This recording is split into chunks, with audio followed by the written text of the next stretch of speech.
අපි මේ ලෝකේ කොච්චර දේවල් වලට එකඟ නොවනත් හැමෝම පිළිගන්න එක දෙයක් තියෙනවා නේද? ඒ තමයි දින දර්ශනය. අද දවස, මාස, අවුරුද්ද. ඒත් හිතන්න අපි මේ අකුරටම විශ්වාස කරන දින දර්ශනයම වැරදි කියලා කවුරුවරි කිව්වොත්, අපි හිතාගෙන ඉන්න කාලයම බොරුවක් කිව්වොත්. මේක තමයි කතාව. ඇත්තටම මේ 2024 නෙවෙයි 1728 කියලා කවුරු හරි කිව්වොත් අමුතුයි නේද? ඒත් එක මතයකට අනුව අපි ජීවත් වෙන්නේ 21 වෙනි සියවසේ නෙවෙයි 4 වෙනි සියවසේ.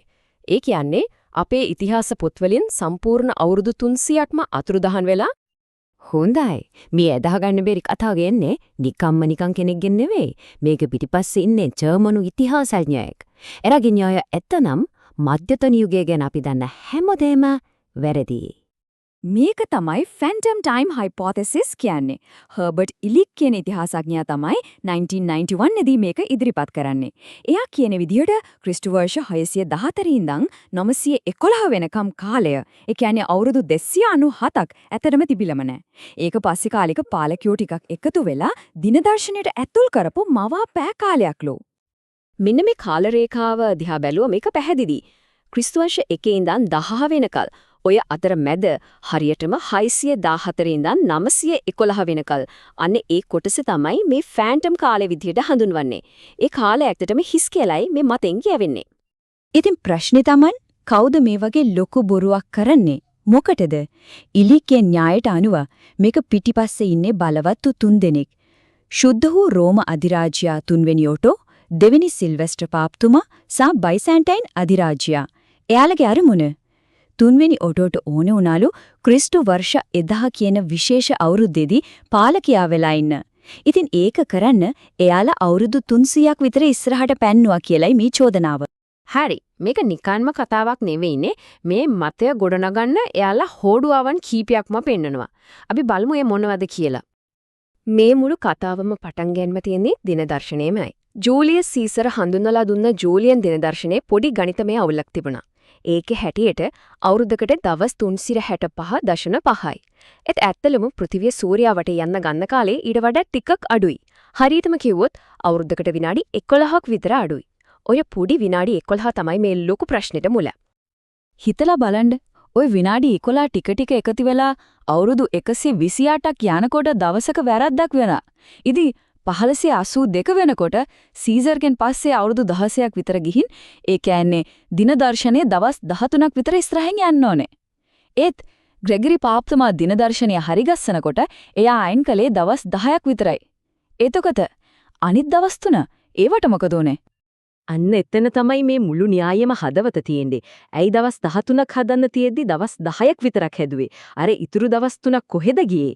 ඉලික් කියන්නේ ඔය අතුරුදහන් වුණු දවස් 3 තමයි ඇත්තටම නොතිබුණු පස්සේ එකතු කරපු අවුරුදු 3 නියෝජනය කරන්න කියලා. දින දර්ශන කතාව විතරක් නෙවෙයි තව සාක්ෂියක් තියෙනවා. ඒ තමයි පුරාවිද්‍යාව. මේ මතයට අනුව ඔය අවුරුදු 300ක කාලය ඇතුළත යුරෝපයේ කිසිම දෙයක් වෙලා නැහැ වගේ. ගෘහ නිර්මාණ ශිල්පයේ එකතන නැවතිලා අලුත් තාක්ෂණයක් නැහැ. බලකොටු හෙදුවා කියලාවත් වාර්තා නැහැ. හරියට ඒ කාලේ නිකන් හිස්පිටුවක් වගේ. ඊට පස්සේ එනවා මේ කාලේ හිටියා කියන සුපිරිබීරයා චාල්මේන් අධිරාජයා. එයා ගැන තෙන විස්තර ඇහුවම හිතන්නේ මේක මිනිස්සෙක්ට කරන්න පුරුණ වැඩක්ද කියලා. අවුරුදු 46ක් රජකම් කරලා ඒකින් 44ක්ම යුද්ධෙලු. ඒ මදිවට තාරකා විද්‍යානේ ගෘහ නිර්මාණ ශිල්පියෙක්. මේ ඔක්කොම එක ජීවිත කාලයක් ඇතුලේ. හිතා ගන්න තමාරුයි නේද? ඉතින් මේ න්‍යාය ආධාර කරවෝ කියන්නේ චාල්මේන් කියන්නේ ඇත්ත චරිතයක් නෙවෙයි ඒක මවාපෑමක් කියලයි. අර හිස් අවුරුදු 300 පුරවන්නත් පස්සේ ආපු ඔටෝ රාජවංශයට සුපිරි වීරයෙක් හදලා දෙන්නත් නිර්මාණය කරපු කල්පිත චරිතයක් විතරයිලු. හරි. ඒක තමයි ෆැන්ටම් ටයිම් න්‍යාය පැත්ත. ඒත් මේවට විරුද්ධව තියෙන සාක්ෂි මොනවද? ප්‍රධාන ධාරාවේ ඉතිහාසඥයෝ සහ විද්‍යාඥයෝ මේ ප්‍රහේලිකාව විසඳන්නේ කොහොමද? අපි මේ පැත්තත් බලමු. මේකේ තියෙන ලොකුම ගැටලුවක් තමයි මේ න්‍යාය අවධානය යොමු කරන්නේ යුරෝපයට විතරයි. ඒත් ඒ කාලේ ලෝකේ අනිත් පැත්තවල මොකද වෙන්නේ? යුරෝපයේ අඳුරු යුගයක ඉන්නකොට චීනයේ තාරකා විද්‍යාඥයෝ අහස දිහා බලන් හිටියා. මැද පෙරදිග ඉස්ලාමීය ස්වර්ණමය යුගය තිබුණා. අපේම රටේ ශ්‍රී ලංකාවේ ඒ කාලේ රජවරුන්ගේ වංශකතා අඛණ්ඩව ලියවිලා තියෙනවා. ඉතින් යුරෝපයේ විතරක් කාලය නැවතුනේ කොහොමද? ඊගඟට තියෙනවා හරිව ප්‍රබල විද්‍යාත්මක සාක්ෂියක්. ඒ තමයි හෙලිගේ වල්ගාතරුවා. ඒක හරියට විශ්වීය ඔරලෝසුවක් වගේ හැම අවුරුදු 75 76කට සැරයක්ම එනවා. චීන තාරකා විද්‍යා වාර්තාවල ක්‍රිස්තු වර්ෂ 760 දී ඒ කියන්නේ අර කියන ෆැන්ටම් කාලයේ මැදදිම හෙලිගේ වල්ගාතරුව දැක්ක කියද පැහැදිලිව සටහන් වෙලා තියෙනවා. අවුරුදු 300ක ඉතිහාසයේ නයින් කළා නම් මේ ආකාශ වස්තුන්ගේ ගමනට ඒක බලපාන්නේ නෑනේ. මේක ලොකු සාක්ෂියක්. හරි ලෝකයේ අනිත් තැන්වල ඉතිහාසය හරි වල්ගාතරුවත් හරි ඒත් එතකොට අර දවස් 3 කතාව ග්‍රෙගරි පාප්තුමා ඇයි දවස් 10ක් විතරක් නිවැරදි කළේ අනේ ගණිතමය ගැටලුවට උත්තරයක් ඕන. මෙන්න ඒකට උත්තරේ. ඉලික්ට මග හැරුණු වැදගත්ම දේ තමයි මේක. ග්‍රෙගරි පාප්තුමා උත්සාහ කළේ දින දර්ශනය සීසර්ගේ කාලෙට ගලපන්න නෙවෙයි. එයාට ඕන උනේ පාස්කු උත්සවය ක්‍රිස්තු වර්ෂ 325 දී නයිසියා කවුන්සිලයේදී තීරණය කරපු දවසට ගලපන්න. වැදගත්ම දේ ඒ 325 දිත් ඒ වෙනකොට එකතු වෙලා තිබුණු දවස් 3ක වැරද්දක් හදලා තියෙනවා.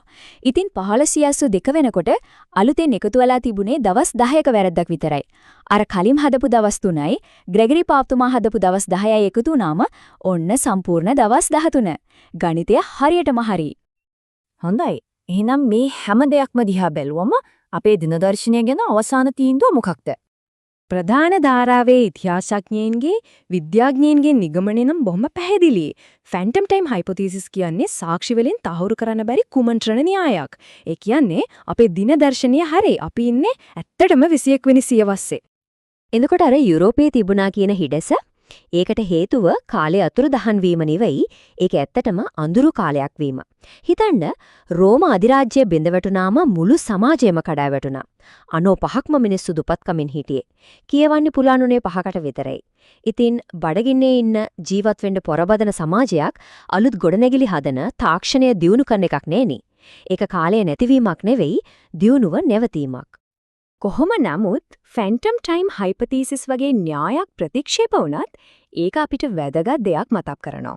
අපි ඉතිහාසය කියලා පිළිගන්න දේවල් පවා ප්‍රශ්න කරන්න පුළුවන්. ඉතින් අපි ඇත්ත කියලා හිතාගෙන ඉන්න දේවල් ගැන කොච්චරක් දුරට අපිට විශ්වාස වෙන්න පුළුවන්ද?